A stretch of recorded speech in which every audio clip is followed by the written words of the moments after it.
Friends, இப்போ நம்ம எங்கே வந்திருக்கோம் தெரியுதா? என்னை சுற்றி என்ன தெரியுதா உங்களுக்கு? இது என்ன மர வகை அப்படின்னு? இதுதான் முந்திரி தோப்பு. முந்திரி தோப்பில் பழம் பறிக்கலான்னு வந்தோம். அந்த பழம் எப்படி என்ன கலரில் இருக்குது பாருங்களேன். இந்த கலர்லேயே வந்து 2-3 கலர் இருக்குது. இங்கே பாருங்களேன், அப்படியே பார்க்கும்போதே ஆசையாக இருக்கும் பாருங்கள். எவ்வளோ அற்புதமாக இருக்குது பாருங்கள் இந்த முந்திரி பழம். இங்கே பாருங்கள், தனியாக ஒன்று தொங்குது. இந்த முந்திரி பழம் பார்த்தாலே இதை சாப்பிட்டா தேவலான்னு தான் நினைக்கும். இது எல்லாமே வந்து சிகப்பு பழம்.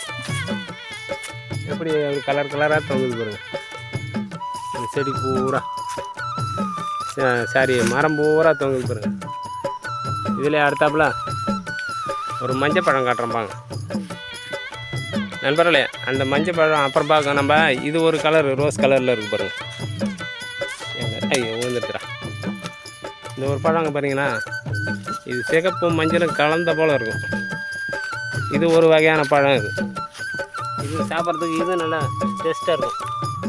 அடி கிளை வரைக்கும் தொங்குது பாருங்க. நாங்கள் எப்பயுமே முந்திரி பழம்னாலே எங்களுக்கு ஒரு அலாதி தெரியும். எப்படிலாம் தொங்குது பாருங்க. இதில் வந்து அந்த பழத்தோட அடிப்பாகம் இருக்குது பாருங்கள், அந்த விதை இருக்குது பாருங்கள், அதை மட்டும்தான் சாப்பிட்ணும்.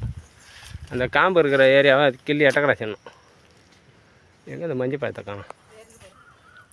நம்ம வந்து நேரமாக என்ன தெரியல. மஞ்சள் பழம் பாருங்களாம், எங்கேயோ 1-2 தான் தொங்குதுங்க பாருங்கள். ஐயா எதுவும் விழுந்துட்டுதுரா. இந்த மஞ்சள் பழம் பெருசாக இருக்கும்.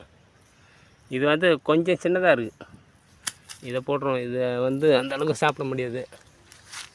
அது அந்த செடியில் எங்கே பாருங்கள், உள்ளே மறைஞ்சின்னு இருக்கார் பாருங்கள் ஒரு மஞ்சள் பழம். இவரும் நல்லா அற்புதமாக இருப்பார். இதில் வந்து அந்த விதை இருக்குது பாருங்கள், அந்த பகுதி மட்டும்தான் நம்ம சாப்பிட்லாம். இது வந்து காம்பு பகுதி, இது சாப்பிடக்கூடாது. நம்மளுக்கு நாக்கெலாம் கரகரன்னு ஒரு மாதிரியாக இருக்கும். சரி, இவங்க முந்திரி பழத்தை இங்கே வச்சிடும்.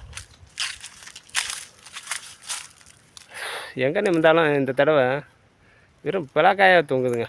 அங்கே பாருங்கள், நிறையா பலாக்காய் விளைஞ்சி போச்சு இந்த பண்ருட்டி ஏரியாவில்.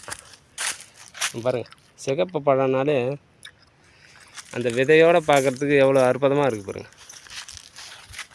பார்த்தீங்களா, அப்படியே செக்கச்சேர்னு. இந்த பழத்தை வந்து பார்க்குறதுக்கு ஆசையாக இருக்குன்னு நம்ம கச்சாமச்சான்னு சாப்பிட்றக்கூடாதுங்க. இதோட தண்ணி இருக்குது பாருங்கள், சாறு. அதை வந்து நம்ம மேலே பட்டாக்கா பிசுன்னு பிடிக்கும். ரெண்டாவது வந்து சட்டையில் மற்ற துணியெல்லாம் பட்டுதுன்னு வச்சுங்க, அந்த கரை போவே